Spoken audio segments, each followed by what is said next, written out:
1. We have ignition.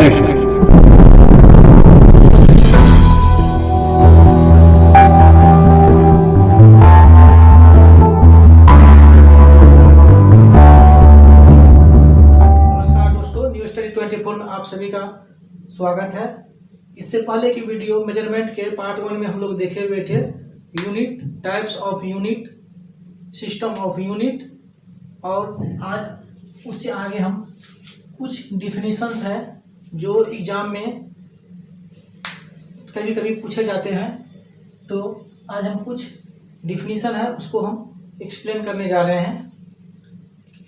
तो पहला definition है मीटर।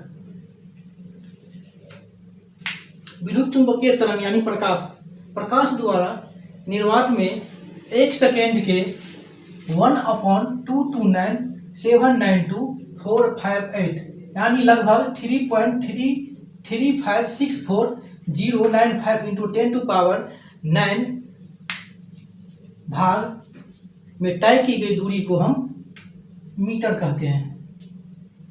मीटर की प्राप्ति जो है, यानी मीटर को हम प्राप्त कर सकते हैं हीलियम नियॉन लेजर लाइट के सोर्स के द्वारा। और मीटर जो है वह लंबाई का यूनिट होता है।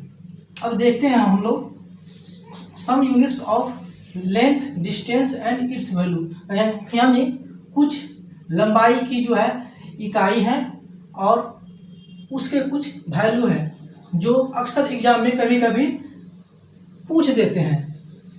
तो पहला है 1 किलोमीटर। इसका वैल्यू जो है 1000 मीटर होता है, यानी इसको हम 10⁻³ मीटर भी हम कह सकते हैं। दूसरा 1 माइल। 1 माइल बराबर होता है 1.60934 किलोमीटर। तीसरा है 1 नॉटिकल मील, यानी 1 नाविक मील। इसका वैल्यू होता है 1.852 किलोमीटर। चौथा है 1 एस्ट्रोनॉमिकल यूनिट, यानी 1 खगोलीय इकाई, और इसका वैल्यू होता है 1.495 × 10⁻11 मीटर। पांचवा जो है वो है 1 लाइट ईयर, यानी 1 प्रकाश वर्ष, और इसका वैल्यू होता है 9.46 × 10⁻15 मीटर। छठा है 1 पार्सेक, और 1 पार्सेक का वैल्यू होता है 3.08 × 10⁻16 मीटर, या इसे हम 3.26 लाइट ईयर भी कह सकते हैं। और सातवां जो होता है वो है 1 इंच, और 1 इंच का वैल्यू जो है 2.54 सेंटीमीटर होता है। और इससे आगे देखते हैं 1 फुट, और 1 फुट का जो वैल्यू है वह 12 इंच होता है। अगर हम इसे सेंटीमीटर में लिखेंगे तो 30.48 सेंटीमीटर इसे हम लिख सकते हैं। और 6 फुट, यानी 6 फुट का वैल्यू जो है वो होता है 30.48 × 6 सेंटीमीटर, और इसे हम नैनोमीटर में लिखेंगे तो उसे हम लिख सकते हैं 183 × 10⁻⁻7 नैनोमीटर। तो इससे आगे बढ़ते हैं और है लाइट ईयर, यानी प्रकाश वर्ष। और प्रकाश वर्ष किसे कहते हैं? तो निर्वात में 1 वर्ष में तय की गई दूरी को हम क्या कहते हैं? 1 प्रकाश वर्ष कहते हैं। और 1 प्रकाश वर्ष बराबर होता है 9.46 × 10⁻16 मीटर। अब इससे आगे एस्ट्रोनॉमिकल यूनिट, यानी खगोलीय इकाई। अब खगोलीय इकाई किसे कहते हैं? तो पृथ्वी और सूर्य के बीच की जो माध्य दूरी होती है उसे हम कहते हैं 1 एस्ट्रोनॉमिकल यूनिट, यानी 1 खगोलीय इकाई। अब आगे देखते हैं पारसेक। अब पारसेक वह दूरी है जिस पर 1 खगोलीय इकाई 1 सेकेंड का कोण बनाती है, उसे हम पारसेक कहते हैं। अब kilogram. The mass of piece made of platinum iridium alloy is assumed to be kilogram, यानी अंतर्राष्ट्रीय मापतौल की जो कार्यालय है उसमें जो है प्लेटिनम इरिडियम मिश्र धातु का द्रव्यमान रखा हुआ है और उसी को ही हम 1 किलोग्राम मानते हैं। अगर लीटर की में अगर हमें बोला जाए तो हम उसको कह सकते हैं कि 4 डिग्री सेल्सियस पर 1 लीटर द्रव्यमान जो होगा वह 1 किलोग्राम कहा जाएगा और द्रव्यमान का ऐसा यूनिट ही किलोग्राम होता है।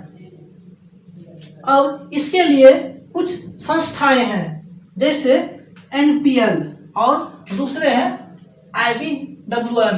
इसका जो है फुल फॉर्म याद रखना बहुत ही जरूरी है। और NPL का मतलब होता है नेशनल फिजिक्स लाइब्रेरी। और NPL में जो है केजी का निर्माण किया जाता है स्टेनलेस स्टील और निकेल क्रोमियम मिश्र धातु के द्वारा। वही दूसरा है IBWM international bureau of weight management और यह स्थित है पेरिस में कहाँ पे? तो सेवर्स नामक स्थान पे। तो अब हम द्रव्यमान के कुछ यूनिट है और उसका वैल्यू है उसके बारे में बताते हैं जो कि बहुत ही इंपॉर्टेंट है। 1 आउंस और इसका वैल्यू होता है 28.35 ग्राम। 1 पाउंड और इसका वैल्यू होता है 16 आउंस या इसे हम 453.52 ग्राम भी हम कह सकते हैं।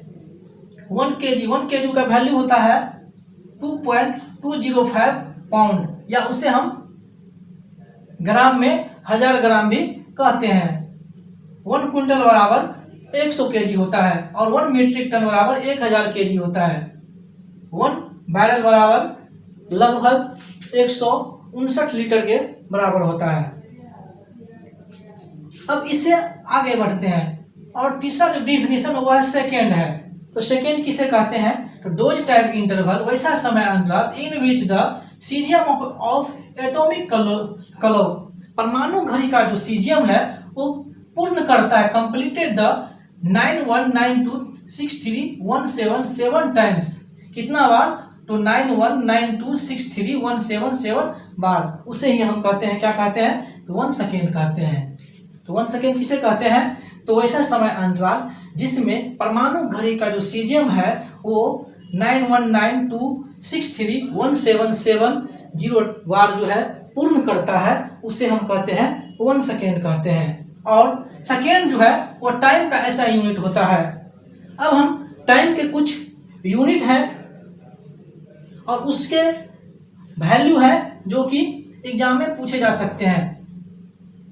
ऐसे 1 मिनट बराबर 60 सेकेंड, 1 आवर बराबर 60 मिनट या 1 डे बराबर 24 आवर, 1 वीक बराबर 7 डे, 1 लूनर मंथ बराबर 4 वीक, 1 सोलर मंथ 30 या 31 डे, 1 ईयर बराबर 13 लूनर मंथ 1 डे और 1 लीप ईयर बराबर 366 दिन। चलिए आगे देखते हैं डायमेंशन।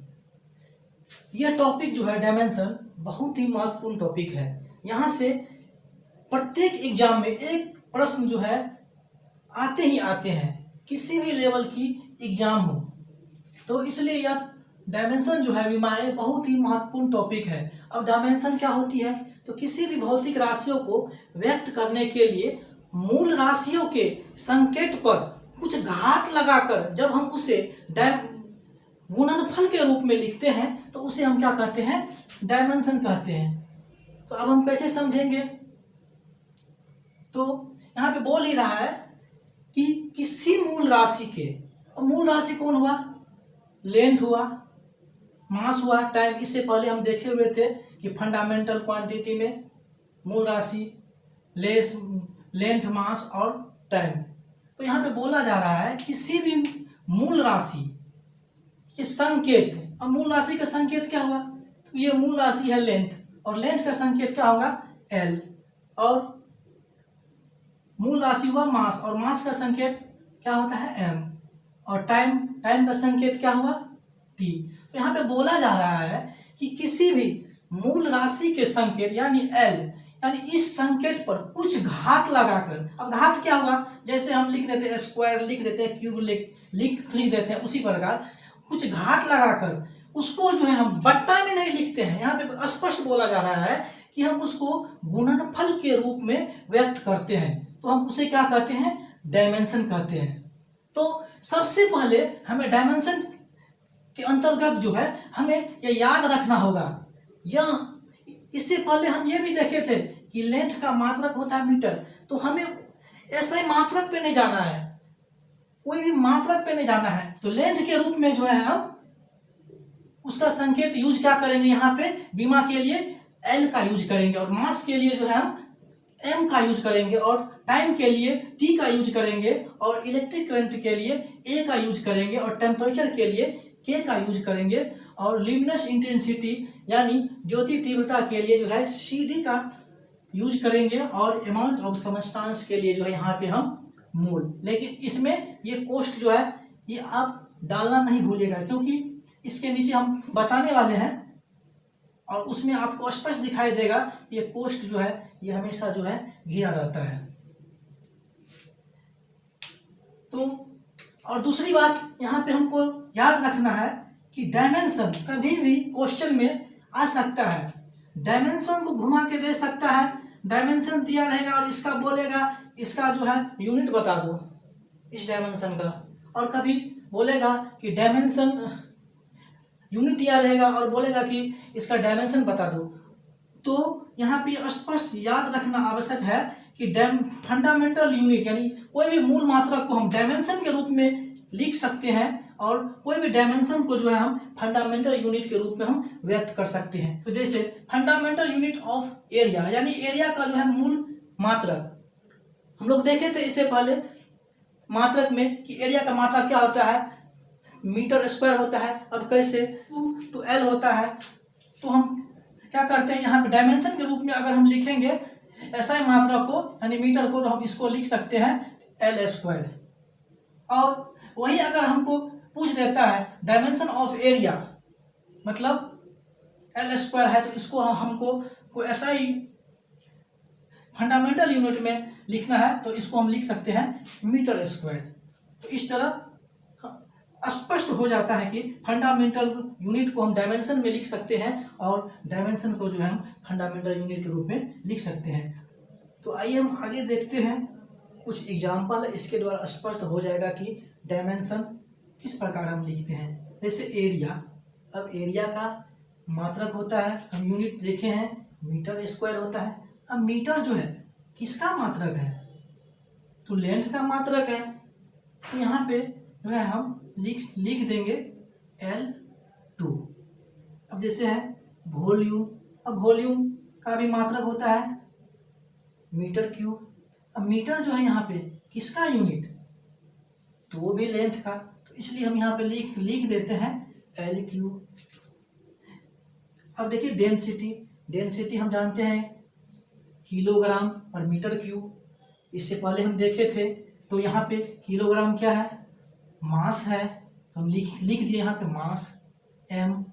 अब m क्या है, मीटर है, किसका है ये, तो लेंथ का, तो हम इसलिए यहाँ पे लिख दिए l। अब हम -3 क्यों लगाए हैं, तो क्योंकि जब भी कोई बट्टा हो और बट्टा को हम अगर हटा के अगर हम ऊपर लिखेंगे तो वहाँ पे हमको माइनस लगाना होगा, और ये हमको बट्टा हटाना ही पड़ेगा, क्योंकि स्पष्ट है डायमेंशन में कि हमें गुणनफल के रूप में लिखना है, तो इसलिए हम यहाँ पे -3 लगाते हैं। अब स्पीड का मात्रक मीटर पर सेकेंड, तो यहाँ पे मीटर लेंथ हो गया मीटर का, और सेकेंड किसका यूनिट है, तो टाइम का है।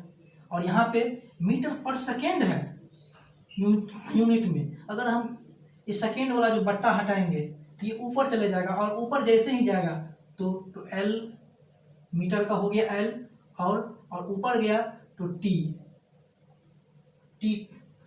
-1 आएगा।